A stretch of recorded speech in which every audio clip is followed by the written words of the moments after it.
लोक प्रसिद्ध कथा है कि जब किसी अरण्य में अकबर ने रास्ता भटककर ग्रामीण महेशदास से पूछा कि यह रास्ता कहाँ जाता है, तो इस पर महेशदास ने उत्तर दिया, हुजूर, रास्ता तो यही रहता है, लोग आते जाते हैं। उसी दिन से अकबर बीरबल के बुद्धिबल के कायल हो गए। समय के साथ अकबर बीरबल के किस्से मशहूर होने लगे और अपनी रोचकता एवं मनोरंजन की क्षमता के कारण इन किस्सों ने बहुत लंबा सफर तय किया है। आज भी ये किस्से बड़े चाव से पढ़े सुने जाते हैं, फारसी में तक कर। जब बीरबल के मुंह से अपने द्व्यर्थी संवाद का द्व्यर्थी जवाब सुनकर झेप गए बादशाह अकबर। अकबर और बीरबल एक बार यमुना तट पर टहल रहे थे। मौसम सुहाना था। उन दिनों बीरबल को फारसी सीखने का शौक चढ़ाया था। ऐसे भी फारसी जानना उन दिनों विद्वत्ता की पहचान थी, क्योंकि शासन की भाषा फारसी ही थी। अकबर को इस बात की जानकारी थी कि बीरबल इन दिनों फारसी सीख रहे हैं। उन्हें बीरबल के साथ चुहल करने का मन हो आया। बीरबल के साथ टहलते टहलते अकबर उस स्थान पर चले आए जहां पर उन्होंने और बीरबल ने अपने घोड़े को बांधा था।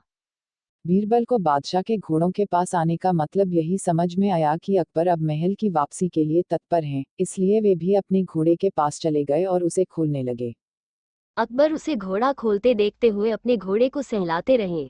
घोड़े की लगाम जब बीरबल ने ठीक की, तब अकबर ने चुहल करते हुए बीरबल से कहा, भाई अस्पिदर शुमास्त। फारसी में भाई अस्पिदर शुमास्त के दो अर्थ हैं। बीरबल दोनों अर्थ समझते थे। इसका पहला अर्थ है, ये घोड़ा तुम्हारे बाप का है, और दूसरा अर्थ है, ये घोड़ा तुम्हारा बाप है। बीरबल ने जब अकबर के मुंह से ये द्व्यर्थी संवाद सुना तो मुस्कराते हुए बहुत विनम्रता से बोले, दाद हुजूरस्त। फारसी में इस वाक्य के भी दो अर्थ हैं। पहला अर्थ है, हुजूर का ही दिया हुआ है, और दूसरा अर्थ है, हुजूर का दादा है। बीरबल के मुंह से अपने द्व्यर्थी संवाद का द्व्यर्थी जवाब सुनकर अकबर झेप गए। बात भी सच थी कि बीरबल को वह घोड़ा अकबर ने भेद स्वरूप प्रदान किया था। इसके बाद अकबर ने बीरबल से फारसी में टक्कर लेने की कभी कोशिश नहीं की।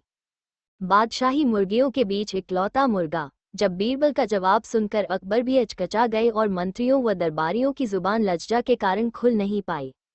अकबर और बीरबल के बीच संबंध कुछ इस तरह प्रगाढ़ हो चले थे कि उनके बीच मर्यादा और औपचारिकता की सीमाएं टूटने लगी थीं। कई बार उनके बीच चलने वाली नोकझोंक में अनुशासन का पालन हो पाना बहुत मुश्किल हो जाता था और उसकी चपेट में सारे दरबारी भी आ जाते थे। एक बार अकबर ने बीरबल को बेवकूफ़ बनाने की सोची। इससे पहले जब कभी भी अकबर ने बीरबल को छकाने का प्रयास किया था, तब उन्हें मुंह की खानी पड़ी थी। इसलिए अकबर ने अपने इस प्रयत्न में मंत्रियों और दरबारियों को भी शामिल कर लिया था। अकबर ने मंत्रियों और दरबारियों को इस बात के लिए राजी किया था कि बीरबल जब दरबार में आएंगे, तब वे उन्हें बताएंगे कि रात को उन्होंने एक स्वप्न देखा है, जिसमें एक फरिश्ते ने उनसे कहा कि राजमहल के पास जो तालाब है, उसमें उनके दरबारी बारी बारी से गोता लगाएं। जो दरबारी एक अंडे के साथ तालाब से निकलेगा, वो शरीफ होगा, और जो बिना अंडे के बाहर निकलेगा, वह होगा पक्का शैतान। इतना बताकर अकबर ने सभी मंत्रियों एवं दरबारियों को एक एक अंडा दिलवा दिया, जिसे उन लोगों ने अपने अंतः वस्त्रों में छुपा लिया। जब दरबार में बीरबल आए तो अकबर ने अपने सपने का ऐलान करते हुए सपने का विवरण दिया और इसके बाद मंत्रियों एवं दरबारियों से चलकर तालाब में बारी बारी से डुबकी लगाने को कहा। बीरबल ये देखकर चकित रह गए कि अकबर के स्वप्न की चर्चा सुनकर किसी भी दरबारी ने कोई सवाल ही उठाया। आश्चर्यजनक रूप से सबके सब तालाब में डुबकी लगाने के लिए तैयार हो गए। ये सवाल बीरबल के मन में उमड़ने घुमड़ने लगा।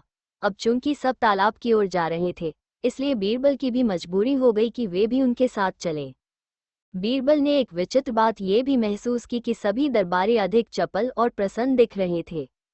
बादशाह, जो ऐसे मौकों पर बीरबल को साथ रखना पसंद करते थे, अपने मंत्रियों के साथ चल रहे थे। इस भीड़ में बीरबल खुद को अकेले पा रहे थे। तालाब के किनारे पहुंचने के बाद अकबर के बैठने की व्यवस्था हुई। बादशाह के तख्त के पास टोकरी भी रख दी गई। थोड़ी ही देर में तालाब के आसपास का नज़ारा बदल गया। एक एक करके दरबारी तालाब में उतरते, डुबकी लगाते और हाथ में अंडा लिए बाहर निकलते। वे अंडे को बादशाह के पास रखी टोकरी में रखकर तख्त के दूसरी तरफ दरबारियों के लिए बनाए गए स्थान पर जाकर बैठ जाते।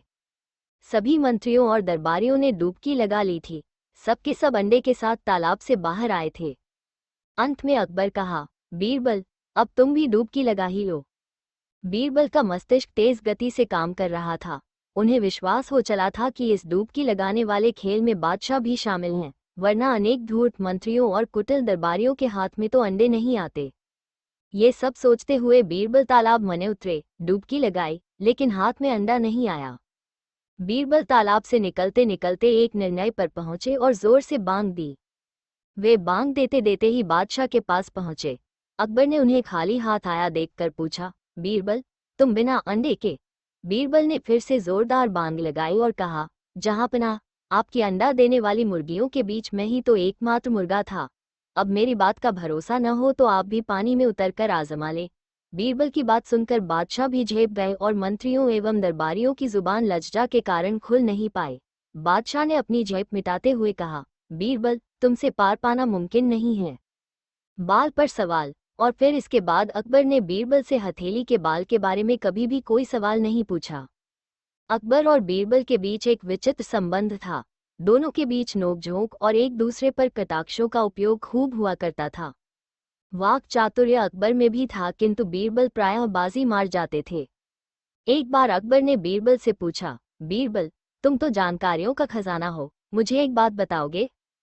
पूछिए जहांपनाह, अगर बुद्धि काम करेगी तो जरूर बताऊंगा। बीरबल ने कहा, असल में मैं आज तक नहीं समझ पाया कि मेरी हथेली पर बाल क्यों नहीं उगते, जबकि शरीर के अधिकांश हिस्से में किसी न किसी रूप में बाल मौजूद हैं। बस मुझे अपनी हथेली देखकर हैरत होती है कि वहां बाल क्यों गैर हाजिर हैं। अकबर ने सवाल किया। बीरबल ने शीघ्रता से कहा, महाराज, इतनी सी बात, मैं तो समझा था कि कोई मुश्किल सवाल आपको परेशान किए दे रहा है। हाँ बीरबल, इसी बात से परेशान हूँ। तुम बताओ तो सही कि मेरी हथेली पर बाल क्यों नहीं हैं? अकबर ने व्यंग्य भाव से मुस्कराते हुए पूछा, जहांपनाह, आप दरियादिल बादशाह हैं। अपनी रियाया से आप बेइंतहा मोहब्बत करते हैं और उन्हें किसी तरह की परेशानी में देखना आपको मंजूर नहीं। इसलिए जब कभी आपके द्वार पर कोई मुसीबत का मारा आता है तब आप उसकी मदद करते हैं। जरूरतमंदों को दान देते रहने के कारण आपकी हथेली घिस गई है, इसलिए उस पर बाल उग नहीं पाते। बीरबल ने कहा। अकबर खुश हुए और अपनी सामान्य दिनचर्या में लग गए। बीरबल भी अपने काम में मग्न हो गए। कुछ दिन बीतने के बाद अकबर ने बीरबल से एक दिन अचानक ही पूछ लिया, अरे बीरबल, तुम्हारी हथेली पर भी तो बाल नहीं हैं, इसका मतलब है कि तुम भी दानी हो। बीरबल को इस बात का अंदेशा था कि कभी भी अकबर उनसे ये सवाल पूछ सकते हैं, इसलिए वे पहले से ही तैयार थे। उन्होंने छूटते ही कहा, महाराज, मेरी हथेली पर बाल नहीं होने का कारण दान देना नहीं, दान लेना है। आप मुझे दरबार में छोटी छोटी उलझनें सुलझाने का अवसर देते हैं और मेरे समाधान पर प्रसन्न होकर मुझे इनाम देते रहते हैं।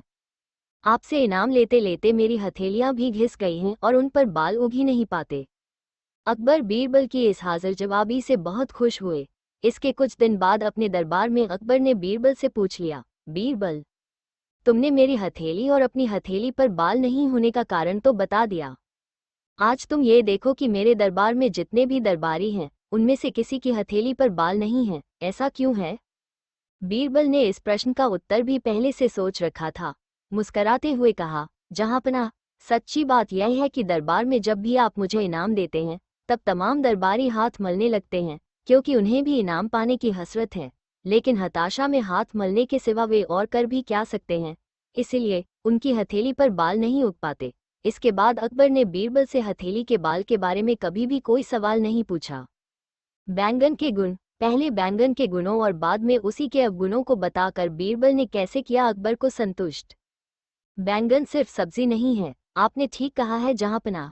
बैंगन में इतने गुण हैं कि इसे औषधि का दर्जा प्राप्त हो सकता है। सुखंडी रोग के पीड़ितों के लिए तो ये गुणकारी है ही, इसका इस्तेमाल करने से पाचन की समस्या सामने नहीं आती। अपने गुणों के कारण ही तो बैंगन के सिर पर प्राकृतिक रूप से ताज है। बीरबल बोल रहे थे, सामने अकबर बैठे थे। दस्तरख्वान बिछा था, भोजन परोसा जा चुका था। भोजन में बैंगन का भरता भी शामिल था, जिसे देखकर अकबर ने प्रसन्न होते हुए कहा, तबीयत खुश हो गई। बड़े दिनों के बाद बैंगन का भरता परोसा गया है, मेरे लिए बैंगन सिर्फ सब्जी नहीं है। इतना सुनते ही बीरबल हाँ में हाँ मिलाते हुए बैंगन की शान में कसीदे पढ़ने लगे थे। इस घटना के कुछ दिन बाद फिर अकबर और बीरबल को साथ खाने का अवसर मिला। संयोग की बात है कि उस दिन भी बैंगन की भाजी परोसी गई थी। बैंगन की भाजी अकबर को पसंद नहीं थी। उस पर नजर पड़ते ही अकबर खानसामे को बुलाकर डांटने लगे, किसने कहा था तुम्हें बैंगन की भाजी बनाने को? ये भी कोई खाने की चीज है? खानसामा डर से थर थर कांपने लगा। बीरबल ने स्थिति भांपते हुए खानसामे से कहा, अब खड़े खड़े मुंह क्या देख रहे हो? उठाओ ये बैंगन की भाजी। अब याद रखना, बैंगन बादी होता है। इसे खाने से फोड़े फुंसी की शिकायत होती है।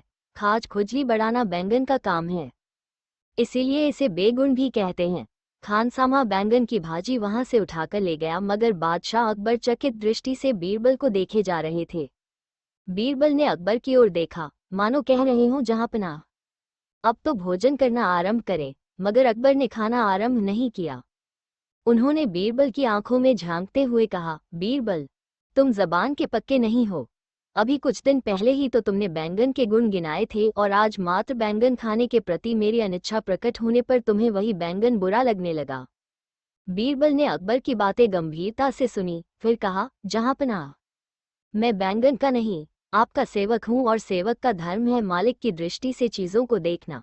उन दिन बैंगन का भरता आपकी पसंद की चीज थी, तब मैंने उसके स्वाद के साथ उसके गुणों की ओर देखा, और आज जब बैंगन की भाजी परोसी गई, तब उसके प्रति आपकी नापसंदगी प्रकट हुई, तब मैंने बैंगन के अवगुणों की ओर देखा।